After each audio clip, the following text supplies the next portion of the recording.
From Kern Government Television, welcome to this week's Kern County Board of Supervisors meeting, originating from the County Administrative Center located at 1115 Truxtun Avenue, Bakersfield, California.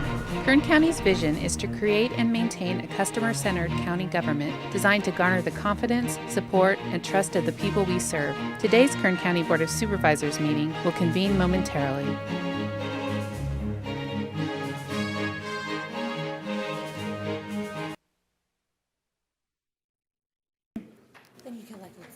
Madam Clerk, please call the roll. Supervisor Gleason. Here. Supervisor Scribner. Here. Supervisor Maggard. Here. Supervisor Couch. Here. Supervisor Perez. Here. All right, good morning and welcome to the Tuesday, April 25th, 2017 meeting of the Kern County Board of Supervisors. We're going to begin today's meeting with the flag salute, and that will be led by Delilah Mayers. She is a youth prevention specialist with Kern Behavioral Health. And if you would please remain standing for a moment of prayer, silence, or meditation.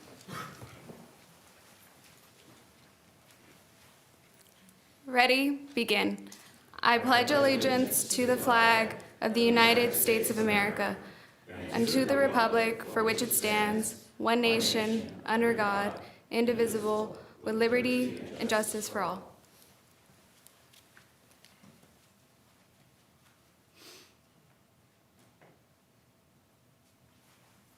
Thank you. Please be seated.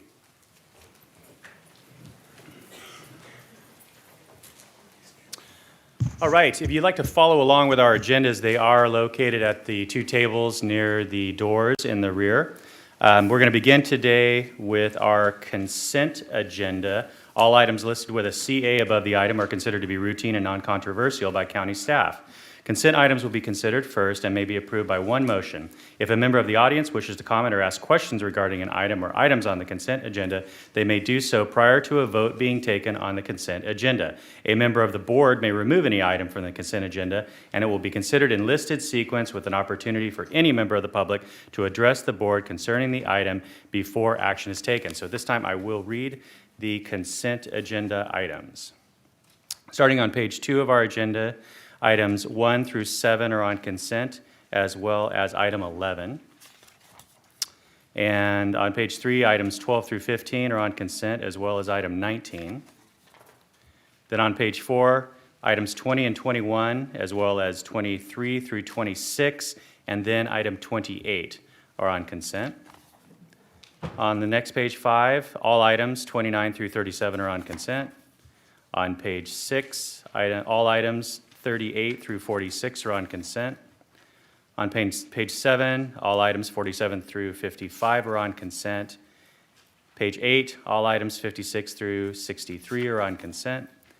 Page 9, all items 64 through 70 are on consent. On page 10, all items 71 through 78 are on consent. And page 11, items 79 through 86, all on consent. And finally, on page 12, items 87 through 91 are on consent. And so I'm going to first go to Supervisor Maggard. He has an announcement. Thank you, Mr. Chairman. I'm going to abstain this morning from item number 61 on the consent calendar as it represents a potential source of income to myself. So, Madam Clerk, when I cast my vote, it will not be for item number 61. Here's my documentation.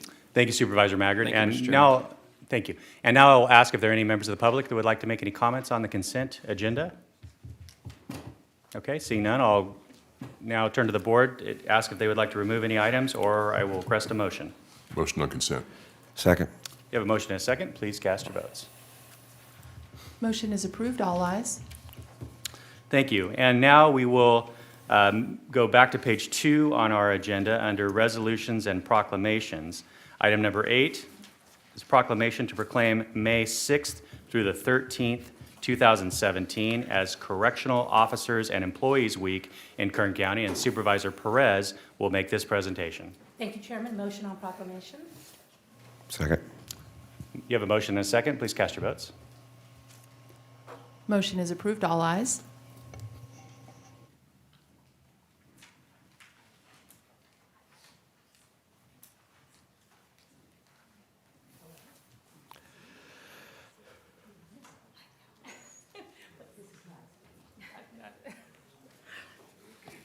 Good morning. Chairman Scrivener and fellow members of the board, it is an honor to make this presentation this morning, proclaiming May 6th through the 13th, 2017 as Correctional Officers and Employees Week in Kern County. In 1984, President Reagan signed the first proclamation for National Correctional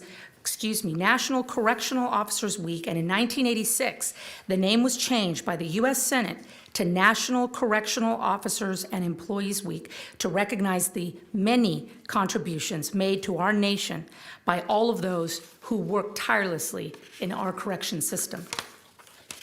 During this week, we honor the thousands of men and women working in corrections, in administration, security, or healthcare, in the federal or state systems, a local facility, a private facility, or in a military facility, in an adult or juvenile facility, in a prison, a jail, or a community-based program. Corrections professionals put their health, safety, and lives on the line every single day. They do it to maintain public safety, to reform and rehabilitate offenders, and perform a host of complicated and often dangerous duties for our protection. Our Kern County Sheriff's detention deputies and employees continue to serve our county, protecting our citizens by providing safe and secure incarceration of offenders while in custody. I am so deeply honored to join my colleagues in this proclamation as we recognize the detention deputies and employees for their dedicated service to this county and beyond. So, Ms. Castaneda, today, the Board of Supervisors in the County of Kern, State of California, officially proclaims May 6th through the 13th, 2017, as Correctional Officers and Employees Week in Kern County. This recognition has been entered into the official board minutes and signed by our most honorable chairman, Mr. Zach Scrivener. And of course, the floor is yours, Ms. Castaneda. Thank you. Thank you. Thank you. Thank you, Supervisor Perez, Chairman Scrivener, members of the board. Thank you very much for this proclamation. As you know, our detention deputies, we have roughly 600 employees between our professional staff and sworn staff that man our 4 jails in Kern County. And I myself started my first 4 years of my career work in the detention facility, so I know and remember how challenging of a job it is. And because they work within the walls of our facilities, or the officers that work there are kind of out of sight, out of mind.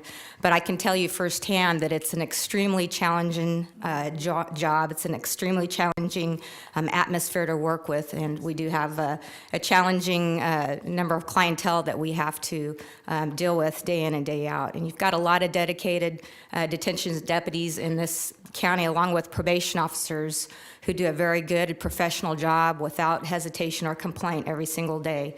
And, it is an equally dangerous job that they do inside the walls, and I think that they're very deserving of this proclamation and of the recognition of the great job they do for Kern County citizens. So on behalf of the Sheriff, Sheriff Youngblood, who could not be here today, I want to thank all of our detentions deputies and workers who work in our county faithfully every day.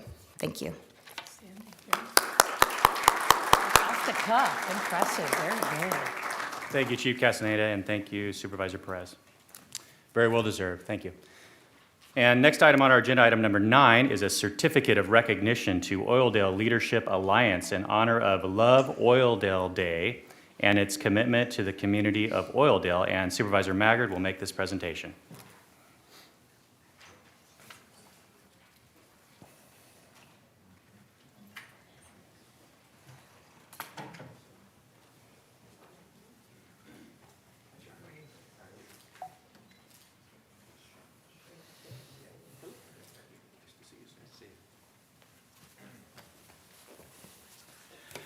Good morning, colleagues. We're coming up, you guys, a little closer. Sure. This is for you. Okay. There are times that we celebrate people who make a tremendous difference in their neighborhoods, and I like to call these people neighborhood heroes. Where'd Fred go? And these are here today representing many neighborhood heroes who come to do great things for our community through Oildale Leadership Alliance. Oildale Leadership Alliance does many things in our community. They paint curbs, they clean up streets and alleys, They have planted flowers at schools. They do home improvements for people. They've even helped do animal vaccinations and microchipping, licensing, and adopting animals. So they do many, many good things in our community. But I want to recognize them this morning. Our board wants to recognize these folks this morning because what they do is they affect change. They cause people to have a vision. If there's anything that we can do for people is to give them hope that they can change their neighborhood. And these guys are active in helping these neighborhoods recognize that they can make a difference in the future of what their neighborhoods are going to look like, what they're going to be like. And I just want to thank Oildale Leadership Alliance for that. I'm joined this morning by Cher Pinnell, who is the president of OLA, and by Fred Einert, who is just a guy who doesn't stop. Just a hard worker. So please accept this on our behalf. It says this is a certificate of recognition presented to Oildale Leadership Alliance in honor of Love Oildale Day. Love Oildale Day is a day that they take many, many volunteers out into the community and basically just love on Oildale and show people that they care and make a tremendous difference. It was founded originally based upon the idea of a Love Modesto project that went on, right? Yes. And so we kind of, what do they say? There's no original idea in the world. We just replicate the good ones. So that's what you're doing with your Love Oildale Day. So in honor of Love Oildale Day and your commitment to the community of Oildale and for exemplary public service and civic contributions to the community and to Kern County, this is presented to you on this the 25th day of April 2017, signed by all the members of the board. Thank you for all that you do. I'm grateful for that. Don't lose heart. Don't burn out, because Oildale and everybody in our community needs you guys doing what you do. Would you like to say anything? Thank you. Good morning, Board of Supervisors. Thank you for this honor. Oildale leadership began in about 2010, and it takes a while to get things going. But you know, there's a saying in Isaiah, it says, "Do not despise small beginnings." And that's encouraging because they are small at first. And when we first started, we had community meetings once a month, and we did a few cleanups. And then we made a trip to Fresno, and we kind of discovered neighborhood groups called Saturday Sports. So we brought that to Oildale, and it's now its own nonprofit. But it continues to give free, safe recreation for kids on Saturday. And that's been missing in Oildale. So this is what we're doing right now. We are in partnership with Kern Stop Meth Now. We are so grateful for that, for their help in preventing and reducing drug use. We have received a CBER grant, which is a big, long word for community environmental risk reduction. And essentially it means find out what's causing some of your problems and take care of them.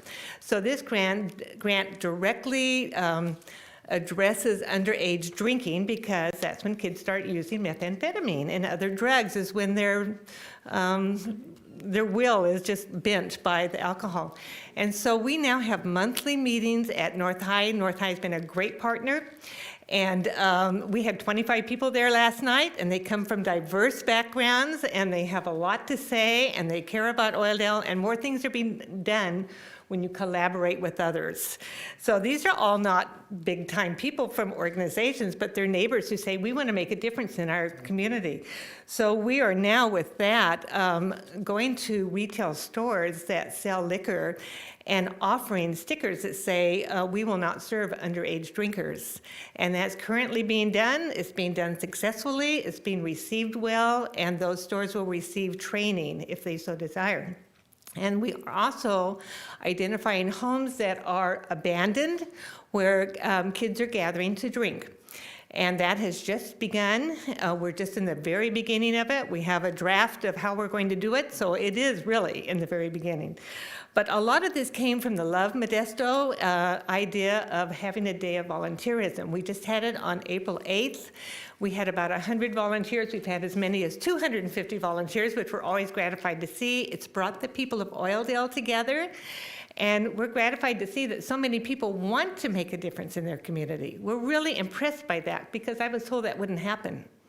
But I'm really a numbers person, so when we went through all of our evaluations that we handed out at the end of our first day, I looked at the zip codes and I looked at the addresses, and 50% of them at least came from what I call Oildale proper. So I think that's impressive. and we can't put people in a box. So a couple of other things that we've done. We provide Christmas gifts for needy students, about 50, and we involve all of the children in that family, whether they're preschoolers or high schoolers. And we do the trunk or treat, which Supervisor Maggard sponsors, and that's we've got families lined up for 3 blocks to get into that, and they love it. It's free. It's a lot of fun. We own a lot. We would like to build a community resource center. Money is always the issue. But we have plans and we have vision, and I think it'll come about. We've just started dinner meetings to unite the pastors and churches of Oildale. And so far, we've had 13 churches represented. They're glad to come together. They're glad to find out what the needs are, because sometimes they're within their 4 walls and they don't know, and they didn't know how to address them. So, and then we've brought Habitat for Humanity to Oildale. They're working on the very first house in Oildale as we speak. So I am so glad to have a chance to share with what's happening in Oildale. There is hope. Thank you.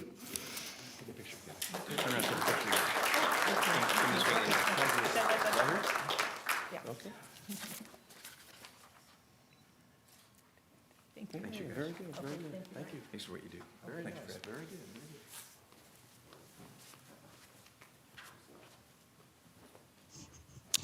All right, thank you so much. Our next item on our agenda under public request, item 10, I'm going to request a motion to continue that item to the afternoon session as item 2A. So moved. Second. We have a motion and a second. Please cast your votes. The motion is approved. All ayes. Thank you. So we will hear that presentation in our afternoon session. So that takes us on to the next item on our agenda, which is public presentations. This portion of the meeting is reserved for persons to address the board on any matter not on this agenda, but under the jurisdiction of the board. Board members may respond briefly to statements made or questions posed. They may ask for a question for clarification, make a referral to staff for factual information, or request staff to report back to the board at a later meeting. And so I'll ask if there are any persons that would like to make a public presentation at this time. We ask that you, do I see any? Okay, none? Mr. Fox. All right. Oh, very good. Okay, so if you could please state your name, and we ask that you observe our 2-minute time limit. Good morning. Good morning, Mr. Chairman, members of the board. I'm Dennis Fox, and I thought you were, the presentation, the fire presentation has been put off till next week. But I would like to make 3 observations that's happened in other counties and might work here. One is up at Tahoe, at a high altitude, and I rode a bike to it. Anyway, at my age, it shouldn't be done. Anyway, they had a fire up there and the houses burned. And they took one of the lots and they put Firewise planting on it. The people donated the property, and then they put it in. There are grants available for this from DWR has been giving them out. Firewise and ones that are low water use. The second thing would be, I understand that PG&E, sometimes you cut the tree down, they'll take it away for you. The third one, and this is what I think should be really looked at, and that is logging. There's a lot of trees up there, need to be logged. Rather than just grind them up and use them for mulch, which is possible, but you have that deep in mulch. The logging, and I would like to see logging done here, and perhaps you, as the board, can give a incentive for that. You're giving incentives to the same company I was thinking of to get a startup, and this was brought to my attention because there's already NIMBYs, the logging trucks driving through Kernville, they don't like. And if they go through Bakersfield, the diesel trucks will impact the poor kids in Arvin. The smoke is going to be good for them? No, give me a break. So that's what I'm getting at. And I'll follow it up later. But I think that's most of what I brought up is in your realm of expertise and your authority rather than just the fire department. But I do think we need a coordinated campaign on this. Thank you. Thank you, Mr. Fox. Appreciate your input. Any other members of the public? Okay, very good. Then we'll move on to item 17, board member announcements or reports. Okay, I don't see any from my colleagues. I would like to take Chairman's prerogative here for a few moments and bring up Nick Cullen, our Animal Services Director. There was a fantastic adoption event, a mega adoption event this Sunday at the fairgrounds. I was able to go by there in the morning and see all the volunteer organizations and governmental agencies. And so just wanted Nick to give a report to the board on the success of that event. Chairman Scrivener, members of the board, good morning. Nick Cullen, Director of Animal Services. Yes, so Sunday, April 23rd was our first inaugural mega adoption event. We at Kern County Animal Services have no shortages of adoption events, but this one was a little bit different in that it wasn't just county animals that were being adopted. This was a collaborative adoption event. Over 40 different animal welfare organizations came out to the Kern County Fairgrounds. Most of them brought adoptable animals. We saw 73 animals find their forever homes. 27 of those animals were county animals, and the rest were just from all over the county. And there was municipalities as well as nonprofits that were represented. The city of Bakersfield attended and brought animals. Bakersfield SPCA, City of Shafter, City of McFarland, Have a Heart Humane Society, Marley's Mutts, you name it, they were there.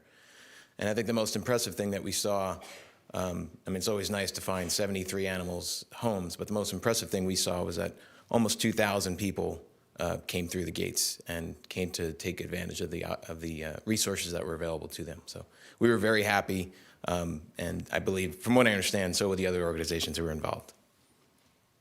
Mr. Cullen, thank you so much. Any questions or comments from the board?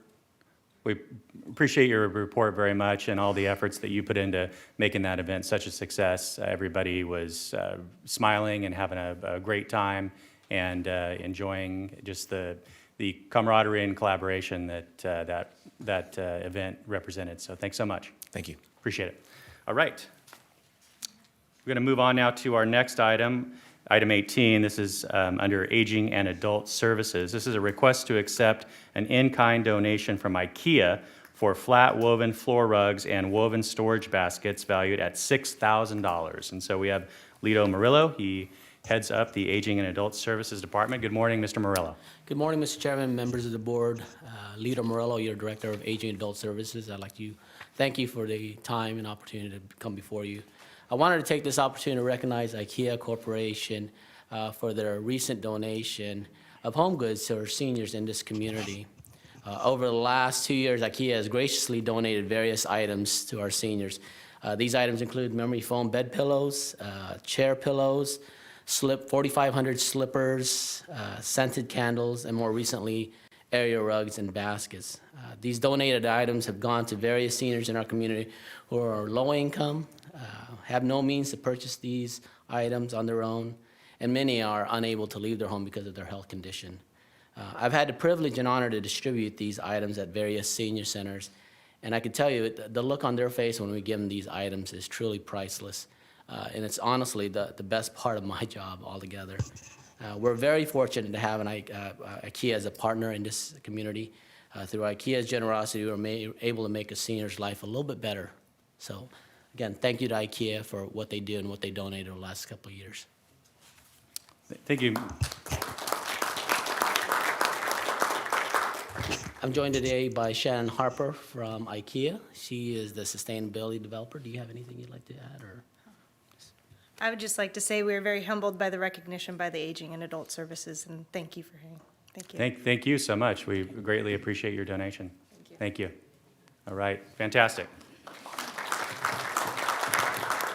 And so the requested action on this item is to authorize the chairman to sign a letter of appreciation. So moved. Second. You have a motion and a second. Please cast your votes. Motion is approved. All ayes. Next item on our agenda, item 22. This is under our Department of Airports. This is a report on Runway 12L 30R Reconstruction Project at Meadows Field Airport. And so we have Richard Strickland, who is our Director of Airports. and he will start us off on this discussion as soon as he gets settled.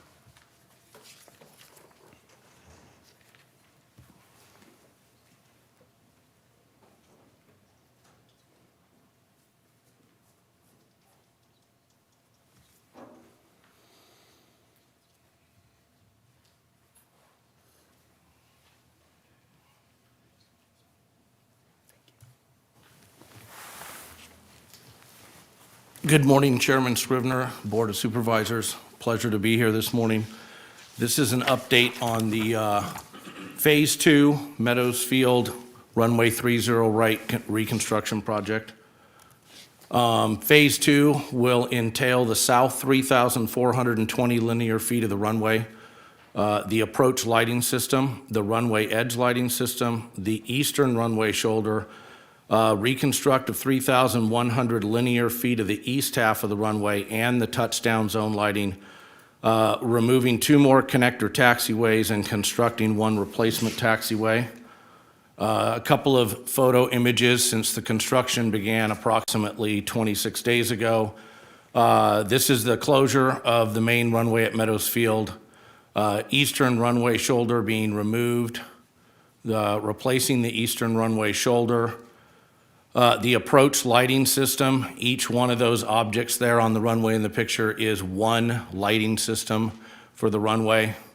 Your capital projects team remains the same as it was for Phase 1, other than Griffith Company is now the contractor. And the project cost is approximately $14.5 million for the program.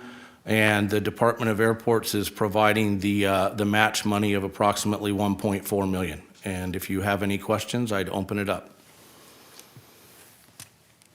All right, thank you, Mr. Strickland. I'll ask if there are any members of the public that would like to make comments on this presentation. Okay, seeing none, I'll return to the board.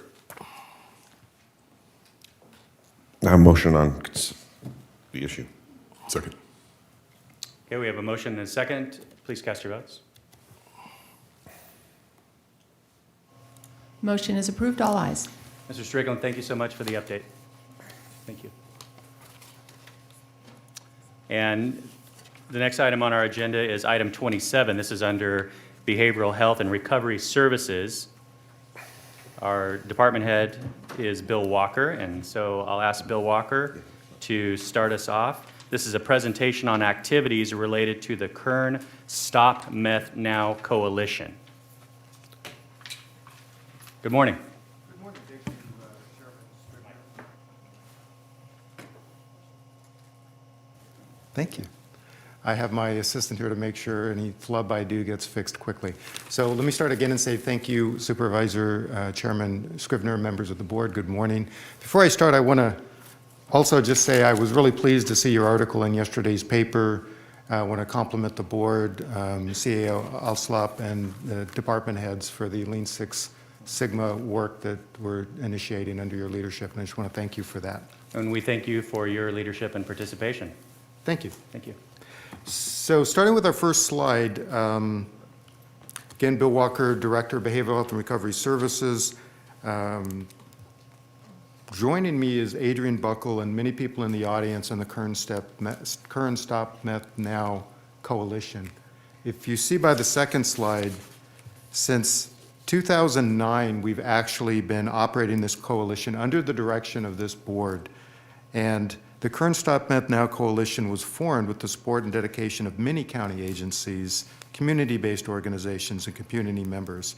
And then in October 2015, the Behavioral Health and Recovery Services Department was also awarded a drug-free communities grant. I was very pleased that Oildale was represented today, and I remember last year when I believe Supervisor Maggard and Supervisor Gleason joined us all in an Oildale community with churches and community members, and just pulling these kind of community coalitions together, because that's really the lifeblood of these projects. Next slide, please. Our goal, overarching goal, is the Kern Stop Meth Now Coalition works to create healthy communities free from all substance misuse. And I really want to stress the word all. Although we are the Kern Stop Meth Now, as you'll see from slides moving forward, it is not just a problem with methamphetamine that we deal with, but it's actually much more pervasive. Next slide, please. Also want to stop and give some thank you to these departments and agencies and community.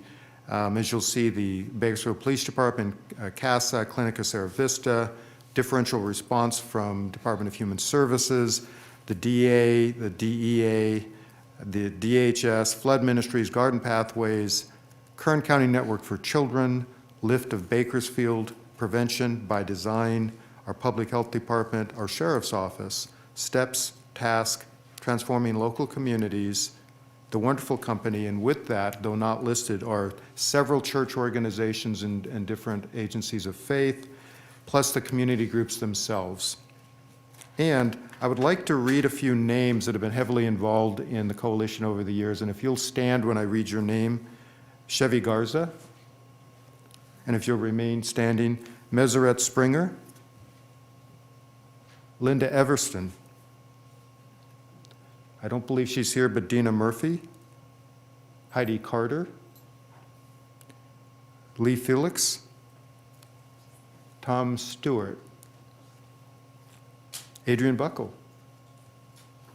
She is standing. Ann Sherwood,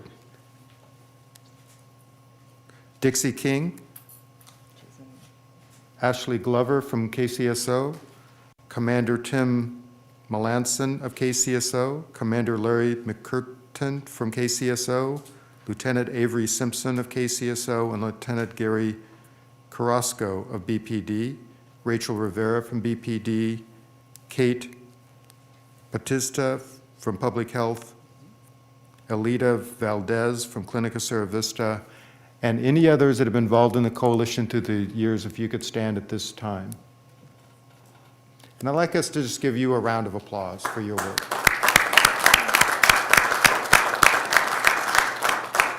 And I'd like to add to that list the members of the board. Several of you have been directly involved in your communities. And if we go to the next slide, what you'll see is the work and how it's been focused. And so the three primary areas we've targeted is methamphetamine use, alcohol, and opioids. And right now, at any given time, last year we served about 5,300 people in treatment. That's not the people we reach out for in intervention for prevention, but in treatment. And at any given time, we're serving about 40% their primary drug of choice is the amphetamines. About 30% is alcohol, and about 30% more or less is opioids. And opioids, as you know, is on the rise and becoming a bigger picture of what we're working to help prevent. Next slide. We structure ourselves into three primary committees: the youth and family, public safety, and business. And we do this with no assistance through general fund dollars. We do this by either in-kind donation of agencies providing their staff or by public entities providing their time. We could not do this without the community support of the very communities themselves.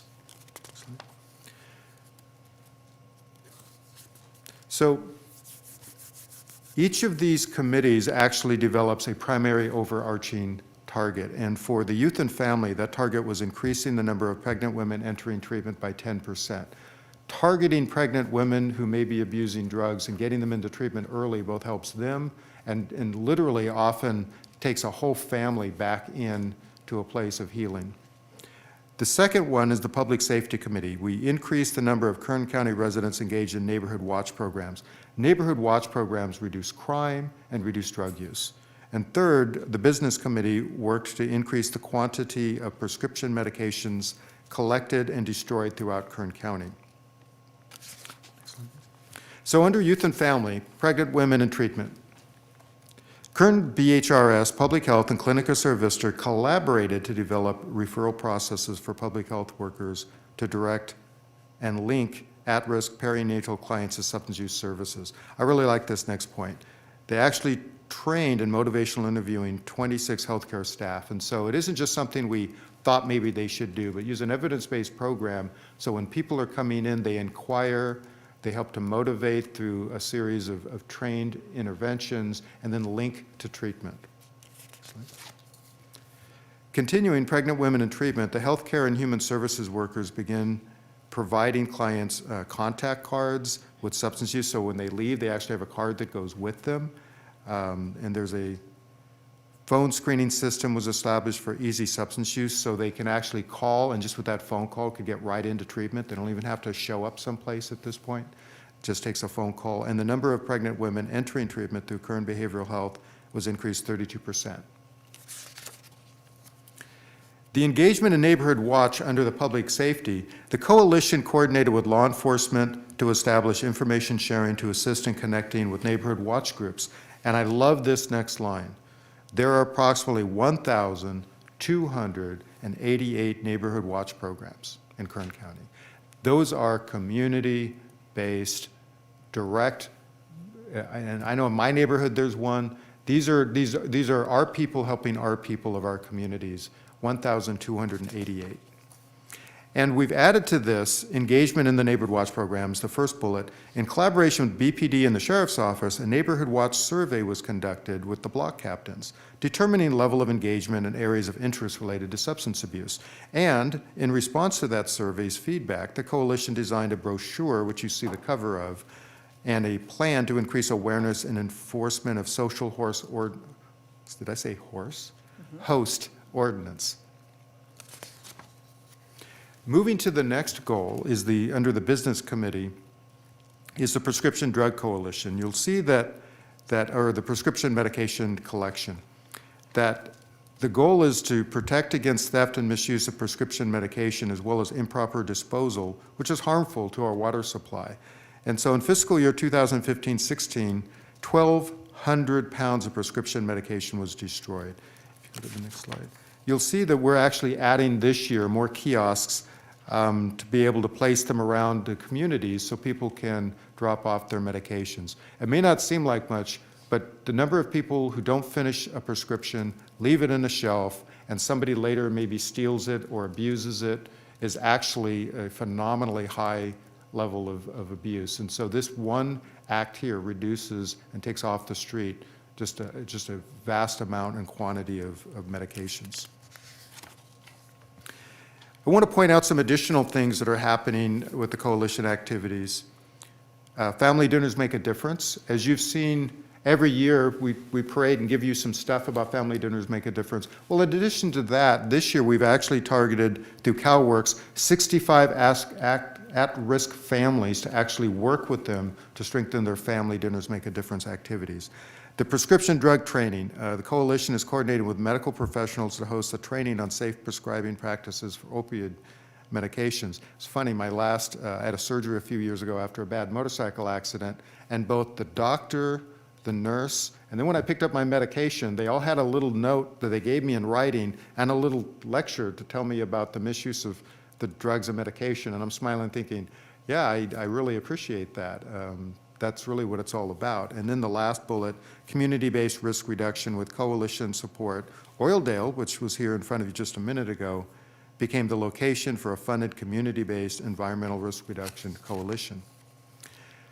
If you go to the next slide, you'll see that there are several communities that through our work, our agency's work, the Kern Stop Meth Now Coalition, but most of all, the communities, churches, and organizations of those committees, Arvin, Buttonwillow, Delano, Fraser Park, Lake Isabella, Oildale, all are in different stages of community-based prevention programs at the grassroots level, and we commend those communities. Since January of 2015, the coalition has trained over 600 parents throughout the county on topics such as drug recognition and the importance of family dinners. We've trained over 700 professionals in emerging drug trends, the adolescent brain, and marijuana. We've educated over 400 community members through the Hope Through Mentoring conferences. If you've ever had a coach, a teacher, someone at your church, a family member that took somebody under their wings or took you under your wings, you understand the power of mentoring. We've trained 138 in environmental prevention, the CBIR, which is the Oildale mentioned in their presentation. We've collected 400 place of last drink surveys. We've gathered 100 parent surveys. And this is just a smattering of the things we've done. The coalition now has used a short-term action teams, which is kind of like a Lean Six approach, which get people involved quickly in something that makes a change quickly, enthuses them, and then they can stay on if they would like. And you'll see we've increased our membership from 76 to 120 members during this last year.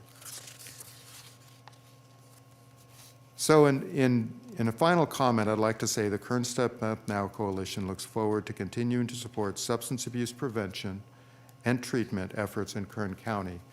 And it was my pleasure to actually give you this presentation, and I or members of our coalition are available to answer any questions you might have. Mr. Walker, thank you. Fantastic work the coalition is doing for us. I'll ask if there are any members of the public who would like to make comment on this item, including any members of the coalition that were recognized. Okay, see none, I'll return to the board for any comments. Supervisor Gleason. Thanks, appreciate it. Dr. Walker, thank you very much for what you do. Thank you to all the people who play a role in this key program we have. It's one of the best committees we have, if not the best. It's at the very peak of, it's got a lot of energy, it's moving out, and it's doing things, and it's having a positive impact. I've seen it visually, and I know it's happening. Ms. Buckle, can I ask you to comment for a little bit? We're in the very beginning stages of a new thrust, a new effort in Oildale. Could you talk a little bit about that? Certainly. So our work in Oildale is really just beginning, and as the representatives talked about, Cher and her group are very dynamic, and they really have started a lot of grassroots kinds of things. The newest push of things that they would like to see is providing mentoring, and we already know the power of mentoring, and Supervisor Gleason is very passionate, I think, about mentoring as well. So we'll be providing some support to them. We will not be providing the mentoring services ourselves, but their coalition, we will provide support, technical assistance, training, and whatever other kinds of things that they need to be able to provide that service in Oildale to the young people there. So the important thing I wanted to get across on that effort is I appreciate we're doing it. I also want to say that talked with the librarian yesterday, and she wants to weigh in on and collaborate a little bit more, and has some ideas she'd like to share with that group that we met with originally a couple weeks ago. So we're going to set that up in the very near future. But what I wanted to stress on was the fact that this is the Oildale effort is an example of the unique way we go about our business. And we're not trying to create a cookie-cutter approach to providing support services to communities. We're allowing the communities, or we're depending upon the communities, to create their own process because they know their community better than we do. Could you talk a little bit about that in terms of the uniqueness for the Oildale effort compared to the uniqueness of Lake Isabella, Ridgecrest, and all the other places, Fraser Park, and all the other places? Could you talk a little bit about that? Sure. So the community-based environmental risk reduction is really about training small coalitions of community members who live in the area. Lots of times, agencies who are very well-meaning will go to an area and they sort of tell them what they think they need. But it's really the community members who live there and who know what's going on and who see what kinds of things go on after school in those unsupervised hours. And so in Fraser Park, we worked in this very same model, and we were able to address an event that they have called Fiesta Days, where they saw families were no longer coming to this 3-day event to celebrate the heritage and enjoy everything they have to offer in Fraser Park. It had become an alcohol-saturated event that was really not safe for families and children. And through this process, community-based environmental risk reduction, we've really helped the coalition and the members of the community change that event back into what it once was, which is something that families and young people can enjoy and be safe in. And it's still a fun event, and it's still really wonderful, so I encourage everyone to go. It's usually the first weekend of August. In Lake Isabella, they're looking at some of the other kinds of things that they have issues with, and they are just fledgling, just starting. And so in that community, it's two sides of the lake, and people have some different thoughts. And so we're working there really to find out what is it that we can provide that will help them move forward. In Oildale, they're a little bit farther along in that process, and you see they've decided, you know what, we need something more for our young people, and we'd like to provide mentoring. So we're providing some technical assistance and some best practices in that area. Our expertise is in really providing the best practices and the support and the technical assistance. they already have the energy and they know where they're going. So those are the kinds of things that we provide. In Button Willow, we really are providing some work with them and their coalition to help their retailers understand that there are certain things that they need to do if they want to be responsible members of the community. And so they're working on that project. And it, again, is all the coalition members. Our group is just really providing the technical assistance and the support. And then we keep the numbers so we can report to the board. So you keep numbers, you report to the board, and my final question is how, let's, for example, this Oildale thing, how are we going to measure success? So mentoring is an ongoing, it's defined as an ongoing long-term relationship. So it needs to be a minimum of 9 months. That's one of the best practices. And so what we probably will do is work with the community coalition to establish some baselines. It depends on what their goal is for these young people. Do they want to mentor them so they get better grades? Or are they really looking more at life skills so that they are more independently functioning? Or maybe they want them to be more social so that they can interact with other young people in a better way. That's not our call to tell them. That's what do they hope to gain from this mentoring process. All those things will happen. It's just what they hope to gain so that we can measure the right thing. Those other ancillary things do occur. We know that. Thank you, Supervisor Gleason. Any other comments from members of the board? Okay. Great presentation, awesome work, thank you so much. Thank you. I guess I'll go ahead and request a motion to receive and file the presentation, please. So moved. Second. Please cast your votes. Motion is approved. All ayes. Thank you. That brings us to the conclusion of our agenda this morning, but we do have some items to consider in closed session. We have 2 items under County Administrative Office and 3 items under County Council, so I would entertain a motion to adjourn to closed session. So moved. Thank you. We are adjourned.